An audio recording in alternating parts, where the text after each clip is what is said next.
What if season 2 മാർവലിൻ്റെ ഒരു master piece series അനിമേഷനാണ് ഈ ഒരു സീരീസ് വരുന്നത്. 18 എപ്പിസോഡുകളാണ് 2 സീസണിലായിട്ട് ഉണ്ടായിരിക്കുന്നത്. രണ്ടാമത്തെ സീസൺ നടന്നുകൊണ്ടിരിക്കുന്നതേ ഉള്ളൂ. First season 2022 റിലീസാവുന്നത്. 9 എപ്പിസോഡുകളായിരുന്നു ഉണ്ടായിരുന്നത്.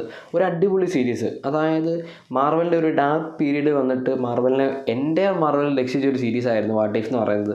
അതായത് മൾട്ടിവേഴ്സ് എന്താണ്, മൾട്ടിവേഴ്സിൻ്റെ പർപ്പസ് എന്താണ്, ഇൻഫിനിറ്റ് നമ്പർ ഓഫ് സ്റ്റോറീസ് ഉണ്ട്, അതെല്ലാം പറഞ്ഞു പോകുന്ന തരത്തിലുള്ളൊരു സ്റ്റോറിയാണ് വാട്ട് ഇഫിനകത്ത് പറഞ്ഞു പോകുന്നത് യൂഷ്വലി. അപ്പം ആദ്യത്തെ 9 എപ്പിസോഡുകൾ 20 to 30 മിനിറ്റുള്ള ഒരു 9 എപ്പിസോഡ് അടിപൊളിയായിരുന്നു. അതായത് കുറേ സ്റ്റോറി പറഞ്ഞു പോകുന്നുണ്ടായിരുന്നു.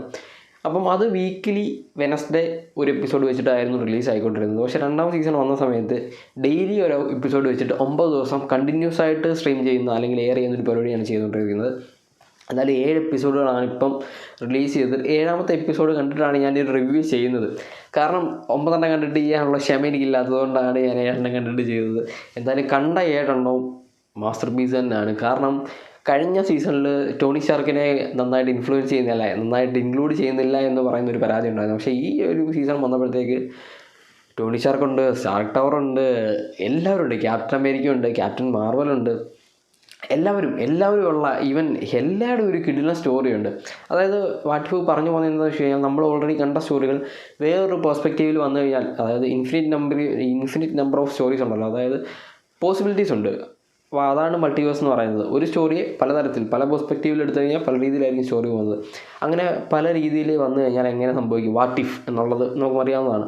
അങ്ങനെ സംഭവിക്കുന്നതാണ് പറയുന്നത്. ഹെല്ലയുടെ ഒരു കിടിലൻ സ്റ്റോറി എന്ന് വെച്ച് കഴിഞ്ഞാൽ, തോറിന് പകരം ഹെല്ലയാണ് അങ്ങനെ അന്ന് തോറിനെ ഫസ്റ്റിനകത്ത് വിട്ടതുപോലെ പോകുന്നതെങ്കിൽ ഹെല എന്നിട്ട് ആ ഒരു 10 റിങ്സ് കണ്ടുപിടിക്കുന്നതും ഒരു അടിപൊളി എന്ന് വെച്ചാൽ ഹെല്ലയുടെ ഒരു കംബാക്ക് സീനൊക്കെ ഉണ്ട്.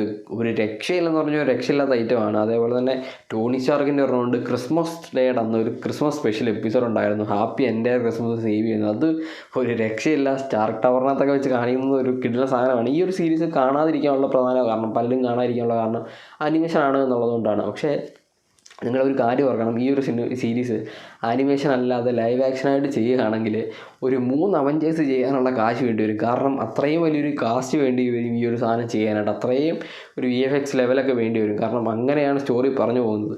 മാർവൽ ചെയ്യാൻ പറ്റുന്നൊരു കാര്യം എന്താണെന്ന് വെച്ച് കഴിഞ്ഞാൽ, ഫ്യൂച്ചറിൽ എപ്പോഴെങ്കിലും ഇതേപോലെ തന്നെ വാട്ട് ഇഫിൻ്റെ ഓരോ സ്റ്റോറികളെടുത്ത് ഓരോ സിനിമകളാക്കാം എന്നുള്ളതാണ്. അങ്ങനെ വേണമെങ്കിൽ ചെയ്യാം. അത്രയ്ക്ക് നമ്പർ ഓഫ് സ്റ്റോറീസ് പറഞ്ഞു പോകുന്നുണ്ട് എന്നുള്ളതാണ്. അതായത് ഇനി അയൺമാനെ തിരിച്ചു കൊണ്ടുവരണോ, വേണമെങ്കിൽ കൊണ്ടുവരാം, അതൊരു പ്രശ്നമുള്ള കാര്യമല്ല. ഇത് വേറെ മൾട്ടിവേഴ്സിൽ നടക്കുന്ന കാര്യമല്ലേ. അതേപോലെ തന്നെ മറ്റേ ഈവിൾ സ്ട്രേഞ്ചിനെയൊക്കെ കാണിക്കുന്നത് വാട്ട് ഇഫിനകത്താണ്. ഈവിൾ സ്ട്രേഞ്ചിൻ്റെ പവറൊക്കെ ഈ ഒരു സീസണിലും കാണിക്കുന്നുണ്ട്. ലാസ്റ്റ് എപ്പിസോഡ് അതാണ്, ഈവിൾ സ്ട്രേഞ്ചിൻ്റെ കാര്യമൊക്കെ ആയിരിക്കും. പക്ഷേ അത് വന്നില്ല. എന്തായാലും വരുമ്പോൾ കാണാം. അതൊരു മൊത്തത്തിൽ ഈവിൾ സ്ട്രേഞ്ച്, അതായത് ഡോക്ടർ സ്ട്രേഞ്ച് മൾട്ടിവേഴ്സ് വരുന്നതിന് മുമ്പേ ആ ഒരു ഡോക്ടർ സ്ട്രേഞ്ച് ആരാണ്, ഈവിൾ സ്ട്രേഞ്ച് ആരാണ് എന്നുള്ളത് ഈ ഒരു വാട്ട് ഇഫ് കണ്ടിട്ടുള്ളവർക്ക് അറിയുള്ളൂ. ആ ഇൻറ്റൻസിറ്റി എന്താണെന്നുള്ളത്, എന്തൊക്കെ പറ്റും എന്നുള്ളത്. എൻ്റെ മൾട്ടിവേഴ്സിനെ തന്നെ ആ ഒരു ഭീഷണിയായിട്ട് നിന്നൊരാളാണ് ആ ഈവിൾ സ്ട്രേഞ്ച് എന്ന് പറയുന്നത്. അതേപോലെ തന്നെ അൾട്രോണിൻ്റെ ഒരു ക്യാരക്ടറിനെ പറ്റി പറഞ്ഞു പോകുന്നുണ്ടായിരുന്നു. പിന്നെ നമ്മളിതുവരെ കണ്ടിട്ടില്ലാത്ത കുറേ ക്യാരക്ടേഴ്സിനെ പറ്റി ഈ ഒരു സീരീസിനകത്ത് പറഞ്ഞു പോകുന്നുണ്ട്. പിന്നെ മാർവലിന് എന്ത് ഇതിനകത്തോട്ട് ഇൻക്ലൂഡ് ചെയ്യണമെങ്കിൽ കൊണ്ടുവരാം. മൾട്ടിവേഴ്സ് ആണല്ലോ, ഒരു ചോദ്യം പറ്റത്തില്ല. അത്രയ്ക്ക് വാസ്റ്റായിട്ട് കിടക്കുന്ന ഒരു സാധനമാണ് മൾട്ടിവേഴ്സ്. വാച്ചർ നമ്മളോട് ഓരോ സ്റ്റോറികൾ പറഞ്ഞു പോവുകയാണ്. ഇങ്ങനെ സംഭവിച്ചില്ലായിരുന്നെങ്കിൽ ഇങ്ങനെ സംഭവിച്ചേനെ എന്നുള്ള സാധനം സ്റ്റോറി പറഞ്ഞു പോകുന്നു. അങ്ങനെ ആയതുകൊണ്ട് തന്നെ ഭയങ്കര രീതിയിൽ ഭയങ്കര സ്റ്റോറികളുള്ള, അതായത് ഇത്രയേ ഉള്ളൂ. സിമ്പിളായിട്ട് പറയുകയാണെങ്കിൽ മാർവലിൻ്റെ സ്റ്റോറി ഇല്ലാത്തതുകൊണ്ടോ, അത് സംവിധാനം ചെയ്യാൻ അറിയാത്തതുകൊണ്ടോ, VFX ചെയ്യാൻ അറിയാൻ വയ്യാത്തതുകൊണ്ടോ ഒന്നുമല്ല സിനിമ ഇങ്ങനെ ഫ്ലോപ്പായി പോകുന്നത്. അവർക്ക് വയ്യ. അത് തന്നെ പച്ച മലയാളത്തിൽ പറഞ്ഞാൽ ഞാൻ വേറെ എന്തെങ്കിലും പറയും.